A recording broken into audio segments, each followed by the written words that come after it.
प्रिय बंधुगण एत द्वारा बाल्यापाल ग्राम पंचायत समस्त जनसाधारण अवगति निमंते जन दि कि उपर मुंडे अत्याधिक वर्षा कारण सुवर्ण रेखार बन्या पानी आसबार संभावना रही समस्ते सतर्क रहा नवेदन।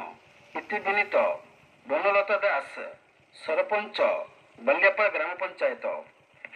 जन दि उपरमुंडारे प्रबल वर्षा हेतु सुवर्णरेखा नदी रे बन्या आसबार प्रबल आशंका रही। तेणु आपण जिला प्रशासन तरफ निवेदन करा कि तलिया अंचल तथा नदी कूल बसवास करुवा जनसाधारण माने निज निजर आवश्यक जिनिसपत्र तथा गृहपालित पशु मानक धरी निकटस्थ बात्यास्थली किंबा स्कूल गृह को स्थानांतरित हेबे।